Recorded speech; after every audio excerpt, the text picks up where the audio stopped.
Good morning, everybody. Hello. How are you? It is Thursday. We're super excited to be here. Glad that you guys have all joined us on Patreon. This is a place where you're going to get more of us. You're going to get more access, more content, more engagement with us.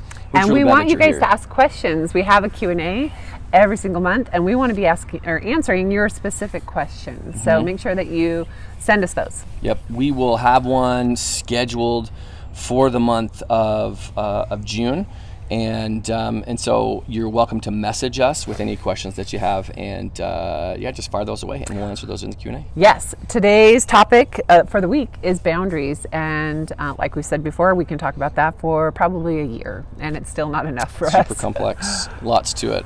So one of the ways that Ashlyn and I wanted to share this with you, just to give you a real life example, is let's just first take the idea that boundaries, I didn't have boundaries, and that's what led to an enormous amount of acting out in all kinds of ways. And I didn't have boundaries. So here's what I want to say is boundaries don't just apply in a relationship with your partner where there's betrayal and there's addiction. But boundaries are something in all parts of life that can be leveraged, and that's an important thing that we want you guys to take away from this whole conversation. It's something that honestly that changed both of our lives, and it's something that we learned because of recovery. So a huge gift of recovery. And so the examples that we're going to give you today are from our little girl. She just turned 8, and if an 8-year-old can understand boundaries, you guys can understand boundaries. It's super crazy. It took us some time, but it took me like 40 years until I really like legit. I'm 41. It took me like 40 years until I really understood and implemented and then learned to maintain boundaries. Right. And our 8-year-old totally surprised us, and we're going to share one experience that she had with Ashlyn, one experience that she had with me, and then we'll help you guys understand how that can be applied in your day-to-day. So why don't you share the first one with Ellie? So we were in the mornings we wake up and we snuggle in bed. The girls come into our bed and we're talking. It's still the best. We're Neverland. We are. We're just enjoying it. And so we're in those moments and I say, I'm kind of tired of nagging you guys to do the same things every morning. Like this is not your chores, these are your routines. And I totally compared them to a neighbor kid, which I grew up hating. And my 7-year-old at the time said, Mom, that is a boundary. I don't like being compared. That's comparing me to this kid. And Kobe looked over and I'm just smiling like, oh my gosh, my daughter just like totally schooled us. Yeah, and I was doing what was taught to me and it was not okay with me, and yet here I am and returning it to my own child. So like great point that was an indicator for her that was like, no, this doesn't work for me. Yeah, and what's more is I tried to press the issue, not of comparison, say, Ellie, it's not comparison, but we're trying to help you see a contrast. She's like, Dad, I just said this is a boundary for me. And so she not only created the boundary, but she also enforced it. And she maintained it. She was right. And she was right. And we both just kind of sat there like, okay, all right, I'll just put us in our place. And so that's one experience where she felt the emotion. She felt really kind of the emotions that surround, or maybe even some shame surrounding comparison. And she's like, I don't like that, and that doesn't work for me. And I promise you guys, we have not had that conversation, like teaching our kids how to do that. But we've done that ourselves, like with each other and with the kids. We're that example. They see us, they hear us talking. I'll tell them like what behavior is okay, what behavior is not okay. Like that's not okay with me. That doesn't work for me when I'm talking to the kids. But I've never said, hey girls, guess what? You can do this. That conversation never taken place. So I'll give you an example of what happened with me last week. We were hanging out with Ashlyn's parents. They're RVing. We're in their RV. It was on a Saturday, and it was late in the afternoon, 3-4 o'clock. And Ellie the night before had like stayed up really late. She missed 2-3 hours of sleep, and that started showing up. And there was Grandma gave her a gift, and then gave Lucy a gift. Lucy's older sister. And Lucy's like, oh, I want this one. And Ellie's like, oh, but I want that one. And so Ellie started whining about the gift that Lucy got and didn't like her gift. So Lucy actually gave Ellie the little gift that she had and said, here, fine, I can take the other one. And so they switched. Well, Ellie all of a sudden saw that there was a third gift. They're like little squishy toys, a third squishy toy that was going to go to her cousin. And then with the idea that was not going to go to her and it was going to go to her cousin, and that maybe her cousin was going to get a gift that was cooler than hers. This is totally like the grass is greener thing. Ellie started like crying and freaking out. Not freaking out, but she started like really getting frustrated, pouting. It was the classic, I'm tired and I totally hit the wall kind of a thing. But all I was seeing was the outside manifestations of just this mental breakdown. And I was over it. And I was like, I'm not having that kid who is an ingrate with their grandparents that they see like, 2 months of every year because they're RVing. So I picked her up in a really frustrated, angry way and took her outside the RV. And as we started talking, and as I calmed down, Ellie said, Dad, that scared me when you picked me up, and I don't like that, and that's a boundary for me. So she identified the emotion, and then she was totally right, and I was like, okay, like, I completely acknowledge that, and I can respect that for sure going forward. So I was schooled as well by our little 8-year-old, but she said, it scared me, and I don't like that. And that's a boundary for me. And so she used an emotion as an indicator that that does not work at all. And what I want to bring up is that she wasn't saying like, you can't do this. And she wasn't saying this is what needs to restrain. She literally just said like that's not okay with me. Yeah. And I really liked that she wasn't putting up this giant wall. Yeah. You're not allowed to touch me or and she whatever. She didn't close off. In fact, when she told me that, she was actually sitting in my lap and I was holding her.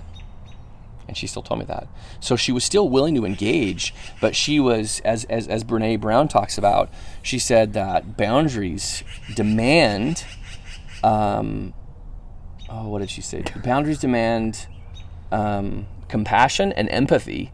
And the more, she said, the more boundaried I am, the more loving I am, but the less sweet I am. So Ellie wasn't sweet in that moment, like, oh, it's okay, Dad, it's okay. She was like very compassionate and she was very loving, but she was very bounded at the same time. So boundaries demand love, but they also demand compassion. And it's like both ways. Yeah, both ways. So it was a great lesson for me on how to deliver a message, but also how to be intuitive enough to realize that my feelings are an indicator of that. But here's what's interesting is Ellie doesn't have betrayal trauma mixed into that. And that's what makes this whole issue more complicated for each of you, for those of you who are the betrayed, because oftentimes betrayal trauma and Spike can take a moment that's filled with an emotion of like fear, for example, or emotion of I'm feeling hurt, and can blow it into mountains rather than just staying a molehill. And that's when it's really challenging to be able to navigate that road of what works for me and what doesn't, because it can be honestly really scary. So one of the things I encourage my girls to go and journal, process, figure out what their values are in a moment that they're not heated, in a moment they're not angry.